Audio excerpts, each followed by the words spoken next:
ओम शांति। हाणे असां बाबा खे याद था करूं। मां आत्मा प्रकृति जे विच में वेठी आहियां। निराकार रूप में बाबा खे याद करो। मन में कोई भी ॻाल्हि हुजेव बाबा खे ॿुधाए छॾियो।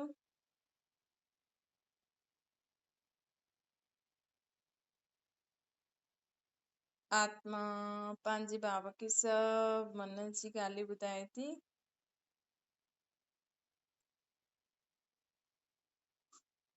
ओम शांति। अॼु मिठा मिठा श्री बाबा ब्रह्मा जे तन द्वारा चवनि था, मीठे मीठे ॿार। बाबा चवनि था कि हर कर्म ईअं करो जीअं माण्हू तव्हांजो एग्जाम्पल ॾियनि कि हुनखे ॾिसो केॾो हिम्मत करे हले थी, केॾो ख़ुशि रहंदी आहे। जीवन में असांखे न परमात्मा असांखे चईंदो आहे कि तव्हांखे अहिड़ो ठहिणो आहे जो माण्हू तव्हां खां ॾिसी सिखनि। सुठो कमु, बुरो न। अॼुकल्ह माण्हू बुरे कम में होशियार थी वियो आहे न। दुनिया में माण्हू अहिड़ा बुरा कर्म करनि था त जंहिंखे ॾिसी ॿिया सिखनि था, जेका चईंदा आहिनि संग जो प्रभाव पइजी वेंदो आहे। त उहे सिखण वारा त दुनिया में ॾाढा आहिनि, सिखाइण वारा बि ॾाढा आहिनि, लेकिन असांखे परमात्मा चईंदो आहे अहिड़ा कर्म करो, अहिड़ो पंहिंजो जीवन ठाहियो। छो जे अॼु हर हिक जे जीवन में दुख परेशानी आहे, नंढे खां वॾे। कोई चए मूं वटि दुख आहे, ॿियो कंहिंखे ॿुधाईंदो भई मूंखे ईअं आहे ईअं। उहो पहिरों खां ई चालू थी वेंदो, भई मूंसां बि ईअं थींदो आहे, मूंखे बि ईअं कयो अथनि, मूंसां बि ईअं कयो अथनि, मूंसां बि हीअं थियो, मुंहिंजी ससु बि मूंसां ईअं कई, मुंहिंजी नुंहुं बि मूंसां ईअं कई, मुंहिंजे मम्मी पापा मूंसां ईअं कई। माउ पीउ जे लाइ बि अॼु दुनिया में कोई बि संबंध में सुख न आहे, कोई बि संबंध में शुद्धता न आहे। अॼु माउ पीउ ॿारनि ते शक करण में देरी न कंदा, भले ॿार सुठा हूंदा। अॼु ॿार बि माउ पीउ ते विश्वास न रखी सघंदा आहिनि। कोई बि किथे आहे न। अॼु दुनिया ई छो अहिड़ी आहे, अॼु दुनिया ईअं छो थी वई आहे? छो जी बाबा चवनि था कि ये दुनिया आहे न, हाणे सभी माण्हू हिक ॿिए सां हिसाब किताब चुकतो था करे। इहो न कलयुग जो अंत जो समय थो हले। कलयुग जो अंत और सतयुग जे आदि जे विच जे हिन समय खे चइबो आहे संगम युग। हिन समय सभी आत्मायूं पाण हिक ॿिए सां न हिसाब किताब चुकतियूं कंदियूं आहिनि, सभी पूरे विश्व में सर्व आत्मायूं। त ये समय ही अहिड़ो थो हले जॾहिं सभी माण्हू हिक ॿिए सां हिसाब किताब चुकतियूं करण में लॻा पिया आहिनि। त अहिड़े समय ते असां कहिड़े बि संबंधनि में सुख न आहे, कहिड़े बि संबंधनि सां असां किथे बि विश्वास न रखी सघंदा आहियूं। हर हिक में काथे न काथे माण्हू धोखो खाए ई थो। छो जी हर आत्मा हिक ॿिए जे संबंध में छो आई आहे? अॼु तव्हांजा माउ पीउ उहे ई छो ठहिया? तव्हां ही हुनजा ॿार छो ठहियो? अर्थात तव्हां ही आत्मा हुनजो ॿार ठही करे हिन घर में छो आया आहियो? अॼु तव्हांजा जेका बि माण्हू जंहिंसां बि शादी आदि कंदा आहिनि, उहे ही आत्मा तव्हांजो पति छो ठही आहे? उहे ही आत्मा तव्हांजी पत्नी जे रूप में छो ठही आहे? छो जी असां हिते हिक ॿिए सां हिसाब किताब ई चुकतियूं था करूं। अॼु कंहिंजी बि माण्हू जी शादी थींदी, ॿार पैदा थींदा, संबंध व्यवहार वधंदो आहे। अॼु तव्हांजे घर में जेकी कमु करण वारी माई आहे, उहो तव्हांजे घर ई छो आई आहे? न हुन ॿिया बि त घर आहिनि, लेकिन तव्हांजे घर ई छो उहो करे थी? छो जी तव्हां सां हिसाब किताब आहे हुनजो। हर हिकु आत्मा जो तव्हांजे संबंध संपर्क में अचे थी न, हुन सां तव्हांजो कोई न कोई लेणो देणो आहे ई सही, चाहे सुठो चाहे बुरो। चाहे तव्हांखे हुनखे तव्हांखे सुख ॾियणो आहे या तव्हां सां कोई हिसाब किताब चुकतो करणो आहे। त हिन रीति सां छा करूं? भई असां सिधा हर कर्म कंदे हुए, सभु कुझु कंदे हुए असां परमात्मा जी यादि में रहंदासीं न, त सम्झो अॼु तव्हांजे पति सां कोई तव्हांजो हिसाब किताब साम्हूं अचण वारो आहे बुरो, लेकिन तव्हां रोज़ सुबुह हर कर्म कंदे हुए परमात्मा खे यादि करे हुनखे पंहिंजो साथी ठाहे करे हलो था, त उहो हिसाब किताब तव्हांजो नंढो थी करे ख़तम थी वेंदो। बीमारी ना अॼु ॾाढा सारा हिसाब किताब आहिनि न। तव्हां ॾिसो दुनिया में अगरि हिकु लिस्ट ठाहियो त तव्हांखे अनेक प्रकार जा दुख तव्हांखे ॾिसणा नज़र अची वेंदा कि दुनिया में अनेक प्रकार जा दुख आहिनि, अनेक प्रकार जा माण्हुनि खे दुख आहिनि, अलॻि अलॻि बीमारियुनि जे कारण दुख, संबंधनि जे कारण दुख। त दुख जी दुनिया में दुख न हूंदो त छा हूंदो? भई आहे ही दुख जी दुनिया, त दुख जी दुनिया में दुख त थियणो ई आहे। असां चऊं मूंसां ईअं छो थियो, ये त सवाल ई न उठंदो आहे कि मूंसां ईअं छो थियो, मूंसां उन्हनि ईअं छो कयो, मूंखे ये बीमारी छो आई। त शो जो प्रश्न हाणे असां ख़ुदि खे छा ॾींदासीं? जॾहिं बि तव्हांजे मन में कोई प्रश्न अचे न कि मूंसां ईअं छो थियो, त तुरंत यादि कजो भई मूंसां ईअं छो थियो आहे, छो जी मुंहिंजा कर्मनि जो हिसाब किताब आहे। त कर्मनि जो हिसाब किताब चुकतो कीअं थींदो? परमात्मा खे यादि करे, लड़ाई झगड़ो करे, कंहिंजी ग्लानी निंदा करे, घर छॾे करे थोड़ी थींदो। अॼु माण्हू झटि घर था छॾे छॾनि न, डिवोर्स था वठी वठनि, ॿारनि खे छॾे करे हली थी वञे, मां नथी सहन करे सघे एॾो दुख। पर भॻवान जो सहारो नथा वठनि, भॻवान ते विश्वास नथा रखनि। जबकि माण्हू सम्झे कि भई असां शादी करूं था त असांजो कोई न कोई हिसाब किताब आहे, ॿार पैदा करूं था त कोई न कोई हिसाब किताब आहे ई सी, हुन सां जो असांखे चुकतो करणो ई आहे। त कुझु बि करो लेकिन भॻवान खे न छॾो। ऐं हिक ते अगरि पंहिंजी बुद्धि टिकाए रखंदो, अॼु माण्हू हिक ते ॾिसो, ख़ासि करे सिंधी माण्हू चवनि था कि असां गुरू खे मञंदा आहियूं। हाणे गुरू खे सुठो आहे तव्हां गुरू खे मञो, लेकिन गुरू आहे केरु? उन्हनि खे न त हुननि जी पूरो परिचय आहे, न सिंधी माण्हू न हेॾा जा आहिनि न होॾा जा आहिनि, भटकल आहिनि न। त उन्हनि खां पुछो, उन्हनि खे पंजाबी वाणी सम्झ में ई नथी अचे, त अर्थ सम्झ में न ईंदो, बसि असां गुरू खे मञंदा आहियूं, असां त टिकाणे वेंदा आहियूं, असां त रोज़ रहरास अरदास कंदा आहियूं, सुखमनी पढ़ंदा आहियूं, सिमरन कंदा आहियूं। जेसि ताईं तव्हांखे जीवन जीअण जे लाइ जो श्रेष्ठ मत जो सम्झ असांखे मिलंदी आहे, भई पाठ आदि छा आहिनि, ग्रंथ शास्त्र छा आहे, रामायण भगवत गीता में छा आहे। हिन कलयुगी दुनिया में जो आए दिन दुख परेशानी अचे थी, बीमारी अचे थी, हुन समय असां पंहिंजे मन खे कीअं पक्को करे हलूं, हुन जे बारे में उहो तव्हां अर्थ सहित पढ़ंदव, बुद्धि में रखंदव न।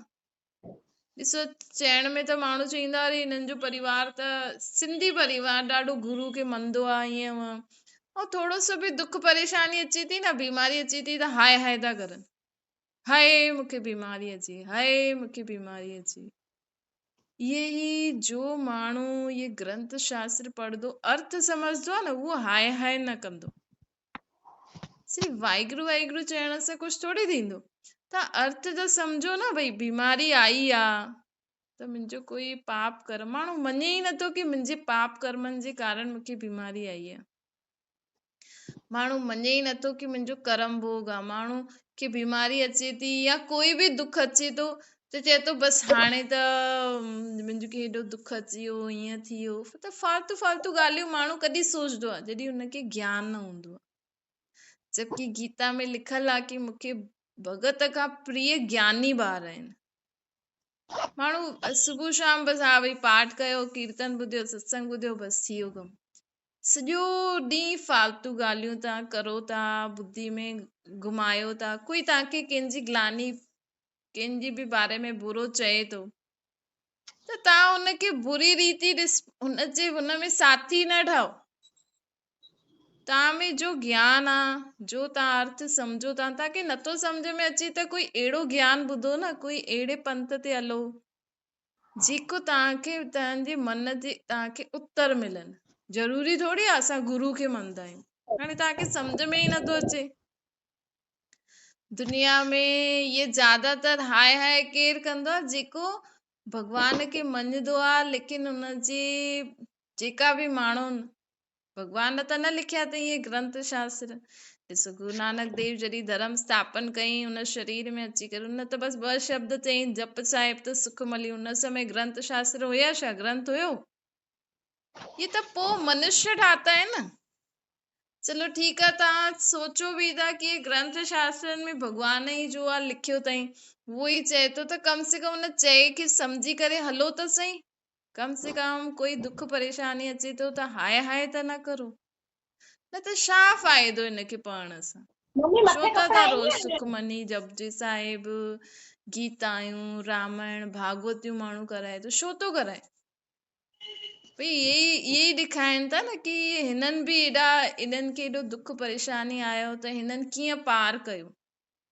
हाणे माण्हू चवंदा असां त गुरु नानक खे मञंदा आहियूं, गुरु नानक जे जीवन में केॾो दुख आयो, हुन में कीअं पार कयईं, त उहो सिखो न भई कहानी सां कि असां बि ईअं पको थी करे हलूं। हाणे गुरु गोविंद सिंह जा ॿारनि खे ईअं मारियईं करे, कोई माण्हुनि जे ॿारनि खे ईअं करे त दुख में हाय हाय कंदो रहे सॼो ॾींहुं, ऐं चए थो असां गुरु गोविंद सिंह खे मञे। अरे हुन बि त पंहिंजे ॿारनि खे एॾो कराई, हुनजे साम्हूं बि सभु थियो, त उहो हाय हाय पियो करे? गुरु गोविंद सिंह जी हाय हाय पिया करनि?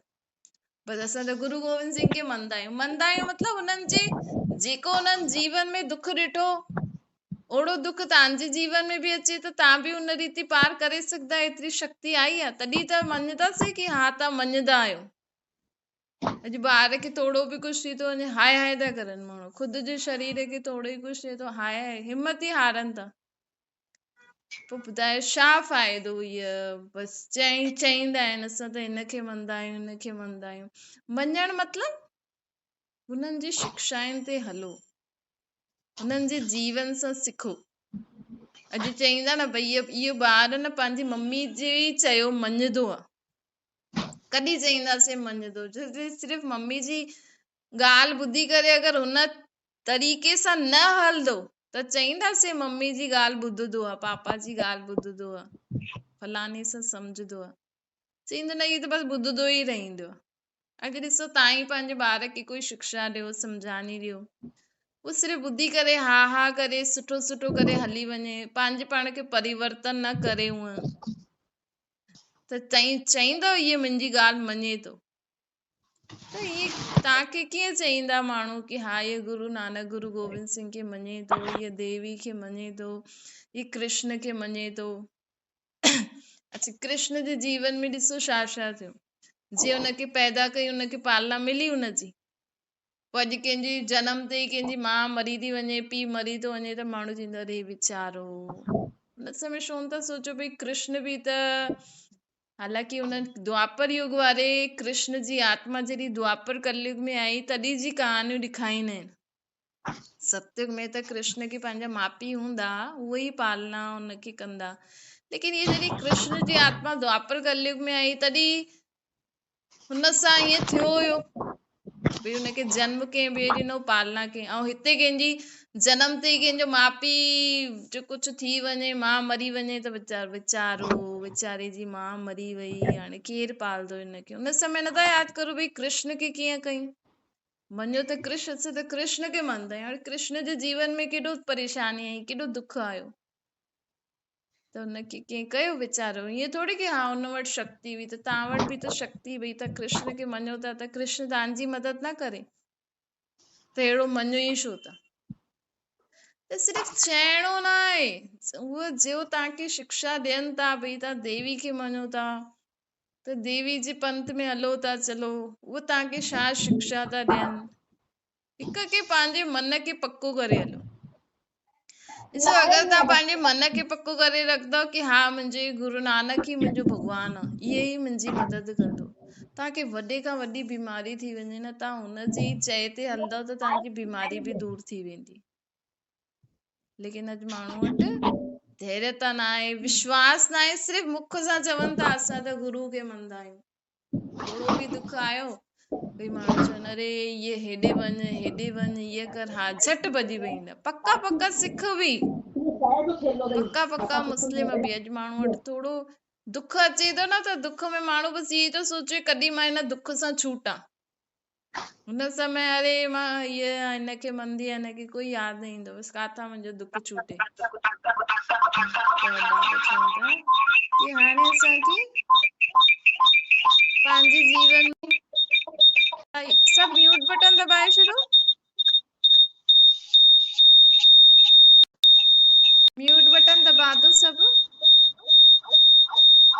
गीतू बहन, नीता बहन,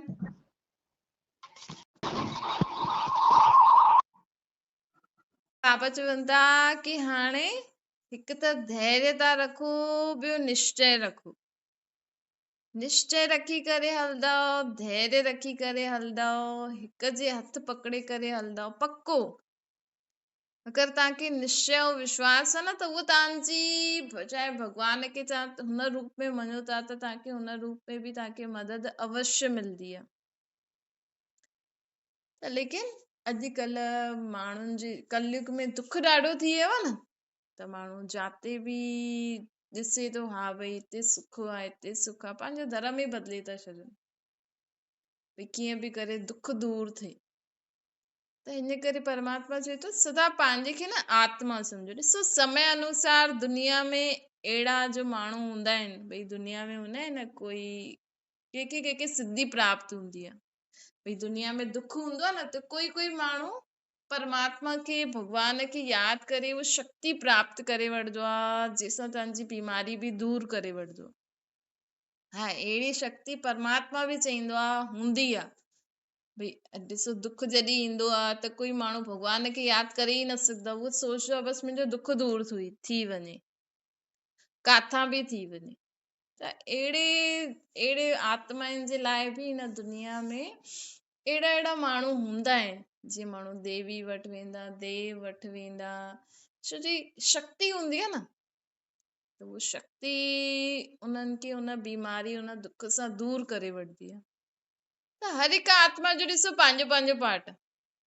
इन करे कंहिंजे लाइ बि असांखे हीअं न चइणो खपे कि इहे त कूड़ आहे, इहे त ग़लति कमु था करनि। भई अॼुकल्ह दुनिया में माण्हू हूंदा आहिनि न, ॾाढा सारा माण्हू कोई कंहिंजी बीमारी दूर करे छॾंदा, झाड़ रखंदा, दागो पाराईंदा, इहे बि थींदो आहे, हिन में बि शक्ति आहे। लेकिन अगरि तव्हांखे हिक ते विश्वास नथो थिए, इंतज़ार नथा करे सघो, धैर्यता नथा रखी सघो, त असांखे दुनिया में माण्हुनि खे इहे रास्ता बि ठहियल आहिनि। ॾिसो भई ॾिसो हाणे चइण में त फर्स्ट क्लास रोटी कंहिं होटल में मिले, फर्स्ट क्लास, पोइ सेकेंड क्लास, थर्ड क्लास, हाणे कंहिं माण्हू खे बुख लॻी आहे, उहो चईंदा अरे मूंखे त बसि बुख लॻी आहे, काथे बि मूंखे त बसि रोटी खाइणी आहे, मूंखे मतिलबु न आहे फर्स्ट क्लास आहे, सेकेंड क्लास आहे, थर्ड क्लास, असांखे त बसि रोटी खाइणी आहे। त हूअ ई हिन दुनिया में बि ॾिसो जेका माण्हू पक्का निश्चय बुद्धि हूंदा आहिनि, जेके सम्झ ज्ञान हूंदो आहे, ऐं इहो पहिरियों खां ई करणो खपे। ईअं न जॾहिं असां दुख ईंदो न हुन समय न थींदो, हाणे खां ई तव्हां पंहिंजे जीवन में न जेको बि पढ़ो था, जंहिं बि रीति तव्हां भॻवान खे मञो था, उन्हनि जी शिक्षायूं भले तव्हां चओ त इहे भॻवान जी शिक्षायूं, उन्हनि खे सम्झी करे जीवन में धारण करे हलो। पंहिंजे मन में एतिरो पक्को हुजे असांजो मन, असांखे एॾी पॉज़िटिविटी हुजणी खपे कि कॾहिं असांखे वॾे खां वॾी बीमारी बि थी वई त हुन बीमारी में बि असां हुन ॻाल्हि खे यादि रखी हुन बीमारी सां मुक्त थी सघूं। असांजे जीवन में कॾहिं केॾी बि वॾी परिस्थिति अची वई त लेकिन असांजे मन में, असांजी बुद्धि में एॾी शुद्धता हुजणी खपे, एॾी पॉज़िटिविटी हुजणी खपे कि असां हुन ॻाल्हि खां बि निकिरी सघूं। ईअं न असां हाय हाय करूं, न, इहे पहिरियों खां ई असांखे पंहिंजी बुद्धि में सुठी सुठी ॻाल्हियूं सोचे रखणियूं आहिनि। भई अहिड़ो समय ईंदो त हुनजे लाइ असांखे छा सोचणो आहे, मन खे कीअं पक्को करे हलणो आहे। हा, अगरि तव्हांखां नथो थिए त अहिड़ा स्थान आहिनि हिन दुनिया में जो तव्हांखे पंहिंजी शक्ति सां तव्हांजो दुख दूर करे छॾंदा, तव्हांजी बीमारी दूर करे छॾंदा। ॾिसो अॼुकल्ह माण्हुनि खे इंस्टेंट खपे, कोई चईंदो न मां त दही बड़ा महिनत सां ई ठाहींदुमि, उहो जो पुराणी विधि हूंदी आहे भिगोए करे, पीसे करे, फेटे करे, और कोई चईंदो न अॼुकल्ह त रेडीमेड सभु मिलंदो आहे, मिलायो बसि ठाहियो ऐं खायो। त हाणे जेका महिनत वारा माण्हू हूंदा आहिनि न, उहे पंहिंजे पाण खे हुन रीति हाणे खां ई पको करे हलंदा, भई कॾहिं बि मुंहिंजे जीवन में अहिड़ी ॻाल्हि अचे त मां पंहिंजे अंदरि परमात्मा खे यादि करे एतिरी शक्ति धारण करे हलंदा आहिनि कि कॾहिं बि असांजे जीवन में कुझु बि अहिड़ो थींदो त मां हुनखे हीअं पार करे सघंदमि। मूं में एतिरी शक्ति उहो ख़ुदि में धारण करे हलंदा आहिनि। ऐं कोई कोई माण्हू न करे सघंदा आहिनि त उन्हनि खे त इंस्टेंट खपे। त इंस्टेंट वारनि जे लाइ हिन दुनिया में इहे जेका माण्हू हूंदा आहिनि न, जेका इहो संत, इहो सन्यासी, इहो महाराज, त उहो उते वञी करे उहो उन्हनि जो सूर परे करे ख़तमु करे छॾंदो आहे। उन्हनि खे शक्ति हूंदी आहे। असां उन्हनि खे ईअं न चऊं अरे कुझु बि न थींदो आहे, न हूंदी आहे त हूंदी आहे। हाणे इंस्टेंट वारे माण्हू खे सूर थो थिए, दुख थो थिए, उनखे दुख सां दूर थियणो आहे, बसि उनखे त पंहिंजो दुख परे करणो आहे। उहो काॾे बि वञे, भले कंहिं मुस्लिम वटि बि हली वेंदो। त अहिड़े इंस्टेंट वारनि जे लाइ त अहिड़े माण्हुनि जे लाइ जीअं माता ईंदी आहे, हिन वटि इहे ईंदी आहे, त तव्हांखे मञिणो आहे त मञो, लेकिन असांखे कंहिंजे लाइ ईअं चइणो न अरे इहे कुझु बि न थींदा, इहे सभु फालतू आहे, ठगी था करनि। न, ॾिसो इहा सृष्टि आहे न, हर हिकु आत्मा जो पंहिंजो पंहिंजो पार्ट आहे।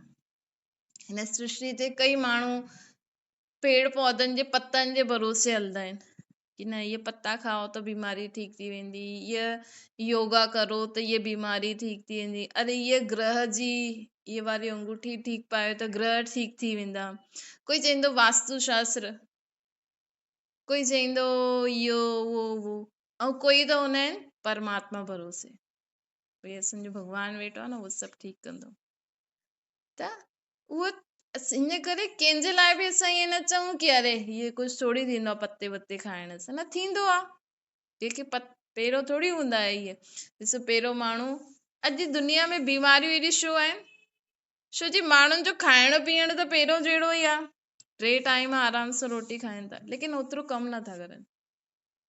पहिरियों माण्हू मसाला पीसदा हुया, ख़ुदि हुनखे कुटदा हुया, अनाज बि अटो बि ख़ुदि कीअं बि करे जीअं बि कंदा हुया। पहिरियों त माण्हू हथनि सां अटो पीसदा हुया, त हुन में ताक़त लॻंदी हुई, त ओतिरी रोटी हज़म बि थींदी हुई। अॼु माण्हू वटि सभु कुझु रेडीमेड आहे, त रेडीमेड आहे, तव्हांखे एतिरो कमु ई नथो करणो पए, त एतिरो खाइणो बि न खपे। खाओ था त पोइ ओतिरो हलो, ओतिरो पचे बि। छो जी बीमारियूं छो थी रहियूं आहिनि? जॾहिं हिकु त असांजो कर्म भोग हूंदो आहे, पिछले जन्मनि जो हिसाब किताब। ॿियो जेको असांजे अंदरि जेको रोटी पई आहे न, जो पची न आहे, जीअं हिते बि ॾिसो रोटी अगरि भाॼी अॻी तव्हां 2-3 ॾींहं रखो त हुन में कीड़ा पइजी वेंदा, बदबू ईंदी। त उहा रोटी जेकी असां खाऊं था, उहा अगरि अंदरि पची न आहे, अञा ताईं पई आहे अंदरि ई अंदरि, त हुन में छा कीड़ा न थींदा अंदरि? कैंसर जी बीमारी कीअं थींदी आहे? इहे असांजे शरीर में रोटी पचे नथी, एतिरो कमु नथो थिए, एतिरो हज़म नथी थिए, त अंदरि कीड़ा था थी न वञनि। 3-4 ॾींहं पूरो माण्हू पूरो फ्रेश नथो थिए ठीक रीति, त कीड़ा पइजी वेंदा, पोइ अलॻि अलॻि बीमारियूं थी थियनि माण्हुनि खे। पोइ चईंदो हाय बीमारी। त कमु करो, ॿियो कंहिंखे बि आहे न उल्टो सुल्टो न चओ। अॼुकल्ह आहे न ॾिसो सभिनि में पावर अथव, हर हिकु कोई न कोई गुरू जी छत्र छाया जे अंदरि आहे। अॼु तव्हां कंहिंखे बि चईंदव अरे फलानी त अहिड़ी आहे, हीअं आहे, फटाफट पंहिंजे मथां लॻी थो वञे अॼु। छो जी हर हिकु छत्र छाया में आहे न, तव्हां कंहिंजे लाइ बि बुरी नज़र रखी, कंहिंखे बि बुरो चयो, उहो झटि तव्हां ते अचे थो। इहे तव्हां अगरि अॼु जे समय में अगरि तव्हां ध्यानु ॾिनो हुजे, भई हिनजी नुंहुं हीअ, हिनजी धीअ हिन, हिनजे पुटु हीअं, फटाफट तव्हांजी धीअ नुंहुं पुट बि ईअं ई करणु लॻी वेंदो। अॼु तव्हां चओ हिनजो पुटु त सुम्हंदो ई रहंदो आहे सॼो ॾींहुं, एॾो लेट दुकान ते वञे थो, नुंहुं त सुम्हंदी ई रहंदी आहे, तव्हां ते अचण में बि देरी न कंदी। हिन करे ऐं जेतिरो अॼु जी दुनिया में छा आहे, ॾिसो माण्हुनि वटि दुख आहे, सम्झो कंहिंजे घर माण्हू बीमार आहे, तव्हांजे घर ख़ुशी आहे, त तव्हां पंहिंजे घर में ख़ुशि रहो, उहो ई सुठो आहे। छो जी वरी उन्हनि जे घर में वेंदव संबंध कंदव उते ॿुधाईंदा हा असांजे घर ईअं था करनि ईअं था करनि, त उहो सोचदा न भई असांजे घर में एॾो दुख आहे, इहे त ख़ुशियूं था मनाइनि। हिन करे तॾहिं त चई न पंहिंजे घर में ई ख़ुशि रहो अॼुकल्ह जी दुनिया में। छो जी कंहिंजी माण्हू दुखी असां चऊं असां ईअं था करूं ईअं था करूं, त सभिनि में एॾी सहन शक्ति न आहे, एॾा शुभ भावना न आहे की तव्हांखे चवनि अरे ठीकु आहे तव्हांजो भलो थिए, तव्हां ख़ुशि रहो। थींदो न अरे मां त एॾी बीमार आहे, इहे ख़ुशि कीअं आहिनि, हिननि सां कुझु थोरी छो थो थिए, मूंसां ई मूंसां छो थो थिए। तंहिंजे करे ॾाढो सोचे सम्झी करे हलणो आहे, मन में परमात्मा जी यादि, सर्व जे प्रति शुभ भावना शुभकामना करे हलंदा हलो त ही कलयुगी दुनिया ख़तम थी करे सतयुगी अची वेंदी। अच्छा मीठे मीठे सिकीले जे ॿारनि प्रति माता पिता बाप दादा जो यादि प्यार ऐं गुड मॉर्निंग। रूहानी बाप जी सभिनि रूहानी ॿारनि खे नमस्ते। असांजे बि रूहानी माता पिता बाप दादा खे यादि प्यार गुड मॉर्निंग ऐं नमस्ते। वरदान आहे हलदे फिरदे पंहिंजी द्वारा अष्ट शक्तियुनि जी किरणनि जो अनुभव कराइण वारा फ़रिश्तो ठहो। असां आत्माउनि में सर्व गुण सर्व शक्ति हुजणी खपनि। जो माण्हू जहिड़ो सोचदो आहे न, हुनजी सोच जा वाइब्रेशन हुनजे आसपास हूंदा आहिनि। त असांजे आसपास सर्व शक्तियूं सर्व गुण हुजणा खपनि। मतिलबु असांखे ॾिसी माण्हू ख़ुशि थी वञे, असांखे ॾिसी माण्हुनि में सहन शक्ति अचे, परखण जी शक्ति, समाइण जी शक्ति, मतिलबु असां द्वारा उन्हनि खे शक्ति मिले, गुण मिलनि। उहो कॾहिं ईंदा जॾहिं असां में सर्व शक्तियूं ऐं सर्व गुण हूंदा, तॾहिं ई असां ॿियनि खे बि उहा शक्ति व गुण ॾेई सघंदा। ईअं असां कंहिंखे चऊं अरे न सदा ख़ुशि रहो, ईअं थोरो सहन करो, हिम्मत करो, लेकिन असां में हूंदी त हुननि में ईंदी। असां ॿारनि खे माण्हू चईंदा न, ॿारनि खे कुझु शिक्षा ॾींदा आहिनि, ईअं न कर हीअं न कर हीअं कर, पहिरियों तव्हां ॾिसो मुंहुं में आहे त ई तव्हां हुनखे जो शिक्षा ॾींदा न उहो सम्झी करे धारण करे हलंदो। स्लोगन आहे प्रत्यक्ष प्रमाण उहो आहे जंहिंजो हर कर्म सर्व खे प्रेरणा ॾियण वारो हुजे। असांजे हर कर्म द्वारा सर्व खे कुझु सिखण लाइ मिले। माण्हू असांजो एग्जाम्पल ॾियनि, ॾिस उहो केॾो हिम्मत करे हले थी, एॾो बीमार हुई त बि एॾे चेहरे ते मुस्कुराहट। बीमारी वॾे खां वॾी बीमारी बि तव्हांजी जल्दी ख़तम थी वेंदी, त तव्हां परमात्मा खे यादि करो, ॿियो ख़ुशि रहो, हिम्मत कॾहिं न हारो, धैर्यता रखो। जेतिरो ख़ुशि रहंदा न ओतिरो तव्हां वटि जेको बि दुख हूंदो, बीमारी छा कोई बि दुख आहे, छो जी चईंदा आहिनि न ख़ुशी जहिड़ी दवा न आहे, ख़ुशी जहिड़ी दवा न आहे, इहे असांखे सदा यादि रखिणो आहे। रोज़ ख़ुशी जी ॻाल्हि सोचे करे पंहिंजे जीवन में जेतिरो ख़ुशि रहंदव अंदर खां ख़ुशि, ओतिरो सर्व बीमारियूं सर्व परेशानियुनि खां मुक्त थी वेंदो। अच्छा ओम शांति। बाबा खे यादि करो,